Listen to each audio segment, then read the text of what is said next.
नमस्कार विद्यार्थी मित्रांनो, आज आपण पाहणार आहोत आदिवासी विकास भरती चौकीदार गट ड पदासाठी लागणारे महत्त्वाचे किंवा अतिसंभाव्य प्रश्न या व्हिडिओमध्ये पाहणार आहोत।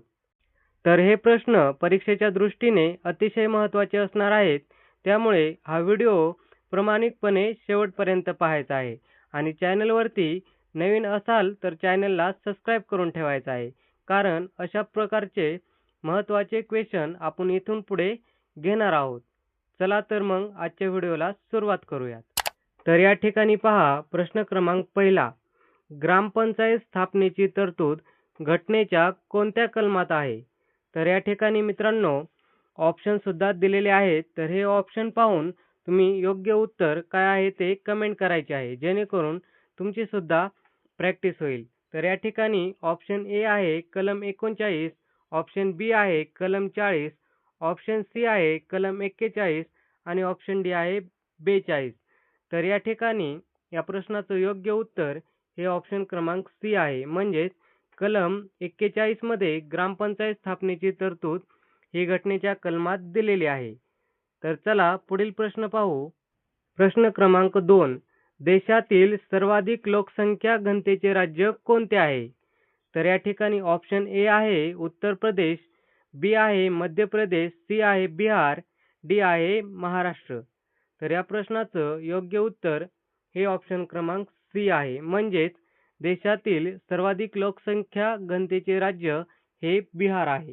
तर चला पुढील प्रश्न पाहू। प्रश्न क्रमांक 3, गुजरात राज्यातील प्रमुख बंदर कोणते आहे? तर या ठिकाणी ऑप्शन ए आहे कांडला, बी आहे कोची, सी आहे मांडवी, डी आहे वरीलपैकी नाही। तर या प्रश्नाचं योग्य उत्तर हे ऑप्शन क्रमांक ए आहे, म्हणजेच कांडला। गुजरात राज्यातील प्रमुख बंदर हे कांडला आहे। लक्षात ठेवायचं आहे मित्रांनो, हे जे क्वेश्चन आहेत ते अतिशय महत्त्वाचे आहेत। तर चला पुढील क्वेश्चन पाहू। प्रश्न क्रमांक 4, श्री संत तुकडोजी महाराज यांची समाधी कोणत्या ठिकाणी आहे? तर या प्रश्नाचे ऑप्शन आहेत ए नाशिक, बी मोजरी, सी नागपूर, डी शेवगाव। तर या ठिकाणी ऑप्शन क्रमांक बी या प्रश्नाचं योग्य उत्तर आहे, म्हणजेच मोजरी। श्री संत तुकडोजी महाराज यांची समाधी मोजरी या ठिकाणी आहे।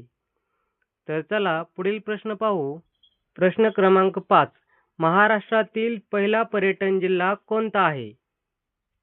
तर या ठिकाणी ऑप्शन ए आहे कोल्हापूर, ऑप्शन बी आहे नाशिक, ऑप्शन सी आहे सिंधुदुर्ग, ऑप्शन डी आहे रत्नागिरी। तर या प्रश्नाचं योग्य उत्तर हे ऑप्शन क्रमांक सी आहे, म्हणजेच सिंधुदुर्ग। महाराष्ट्रातील पहिला पर्यटन जिल्हा हा सिंधुदुर्ग आहे। लक्षात ठेवायचं आहे मित्रांनो। चला पुढील प्रश्न पाहूयात। प्रश्न क्रमांक 6, 1851 मध्ये मुंबईत बॉम्बे स्पिनिंग अँड कंपनी ही पहिली कापड गिरणी कोणी सुरू केली? तर या प्रश्नाचे ऑप्शन आहेत ए जमशेदजी टाटा, ऑप्शन बी प्रेमचंद रायचंद, ऑप्शन सी दीनशा पेटीट आणि ऑप्शन डी कावसजी दावर। तर या प्रश्नाचं योग्य उत्तर हे ऑप्शन क्रमांक डी आहे, म्हणजेच कावसजी दावर। म्हणजेच 1851 मध्ये मुंबईत बॉम्बे स्पिनिंग अँड कंपनी ही पहिली कापड गिरणी कावसजी दावर यांनी सुरू केलेली आहे। तर चला पुढील प्रश्न पाहू। प्रश्न क्रमांक 7, दर 2 वर्षांनी राज्यसभेचे किती सदस्य निवृत्त होतात? तर या ठिकाणी ऑप्शन ए आहे 1/2, ऑप्शन बी आहे 1/3, ऑप्शन सी आहे 2/3, ऑप्शन डी आहे 1/4। तर या प्रश्नाचं योग्य उत्तर हे ऑप्शन क्रमांक बी आहे, म्हणजेच 1/3। म्हणजेच दर 2 वर्षांनी राज्यसभेचे 1/3 इतके सदस्य निवृत्त होतात। तर इम्पॉर्टंट क्वेश्चन आहे मित्रांनो, स्टार मार्क करून ठेवायचा आहे। तर चला पुढील प्रश्न पाहूयात।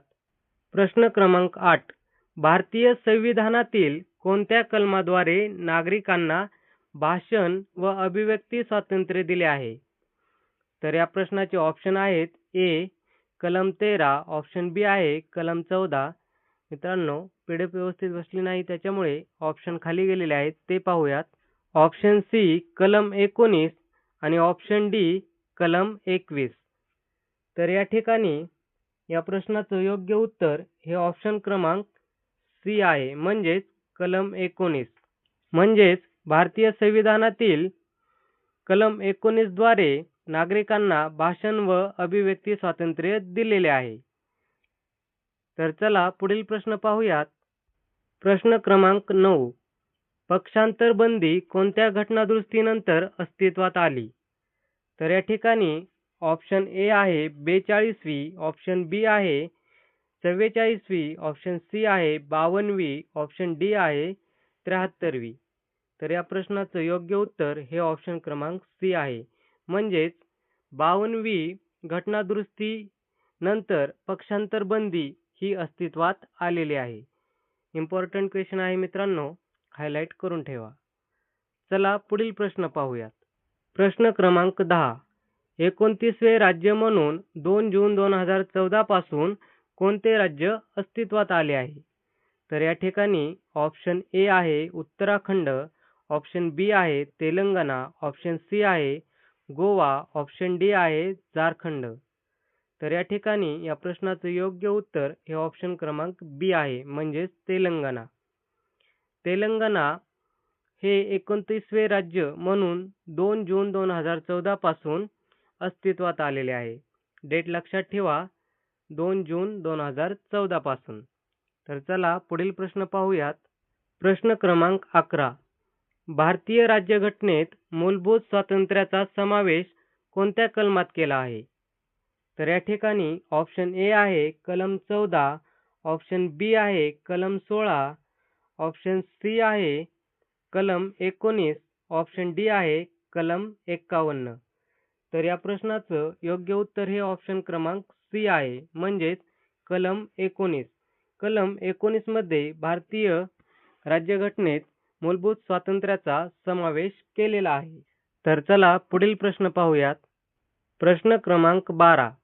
खालीलपैकी कोणता दिवस जागतिक लोकसंख्या दिवस म्हणून ओळखला जातो? तर या ठिकाणी ऑप्शन दिलेले आहेत.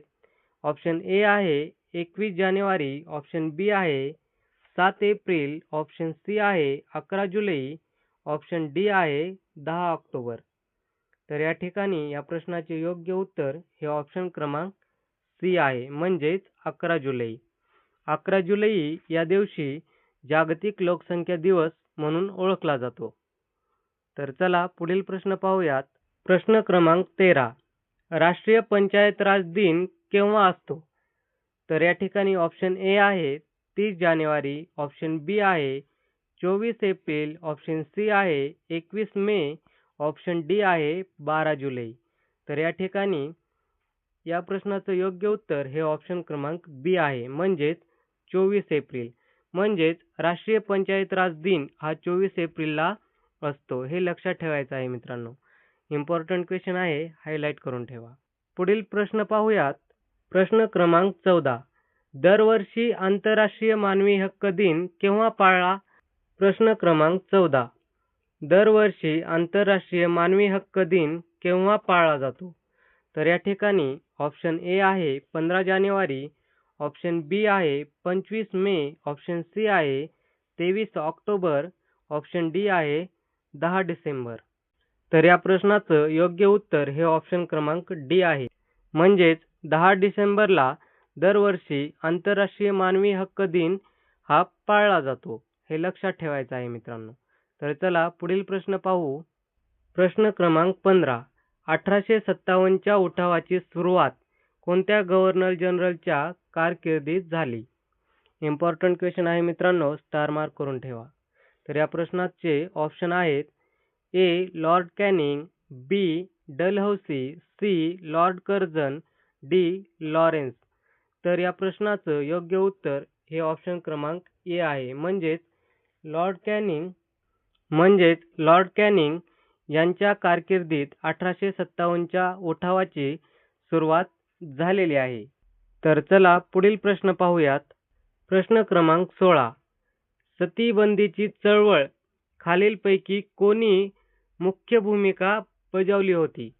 म्हणजे क्वेश्चन असा आहे की सतीबंदीची जी चळवळ आहे त्याच्यामध्ये खालीलपैकी कोणाची मुख्य भूमिका आहे? तर या प्रश्नाचे ऑप्शन आहेत A. Rajaram Mohan Roy, B. Mahatma Phule, C. Doctor Babasaheb Ambedkar, option D. Vinoba Bhave. तर या प्रश्नाचं योग्य उत्तर हे ऑप्शन क्रमांक ए आहे, म्हणजेच राजाराम मोहन राय. सतीबंदीची चळवळ ही राजाराम मोहन राय यांनी याच्यामध्ये मुख्य भूमिका ही बजावलेली आहे. तर मित्रांनो, हे झाले आपले आजचे महत्त्वाचे खूप सारे प्रश्न. तर मित्रांनो, व्हिडिओ आवडला असेल तर व्हिडिओला लाईक करा आणि चॅनलवरती पहिल्यांदाच आला असाल किंवा नवीन असाल तर चॅनलला सबस्क्राईब करून ठेवा, कारण अशाच प्रकारचे महत्त्वाचे क्वेश्चन आपल्याला इथून पुढे पाहायचे आहेत. धन्यवाद.